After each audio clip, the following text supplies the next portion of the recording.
dzejniece Tirzmaliete pirms vesela gadsimta. Viņa arī ir strādājusi mūsu skolā, ir izteikusi jau savu attieksmi par to, kas viņai ir Latvija. Nu, to viņa ir pateikusi dzejolī, es dziedāšu par tevi tēvu zemi, bet tagad mūsu dzejolīši. Šo jautājumu mēs esam saņēmuši atbildes no Tirzas kopienas senāko dzimtu pārstāvjiem, mūsu audzēkņiem, absolventiem, arī nejauši sastaptiem cilvēkiem. Latvija tā ir mana dzimtene, viss mūžs, sapņu zeme, dzimtā zeme. Dzimtene, kas ir šis vārds? Zinātājs var atbildēt, vai cits kāds. Dzimtā zeme mana ir māja, kurā es dzīvoju, takas, kuras es eju. Neviens man neatņems to. Es mīlu dzimteni, simtiem.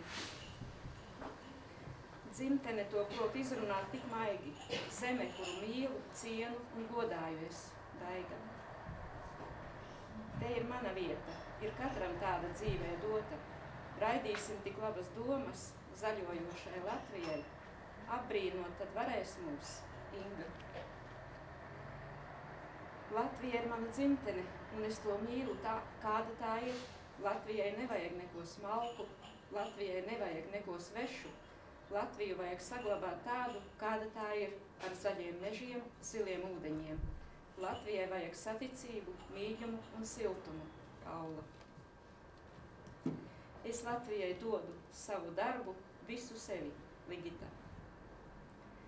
Savu un savu bērnu darbu, veicinot Latvijas uzplaukumu, Nora. Visu mūžu esam strādājuši Latvijai, Māris. Mīlu tevi dzimtene, tavas bērzu birzis, es tevi ne pret vienu citu vietu nemūžam nemainīšu. Es palikšu šeit mūžīgi, Līva.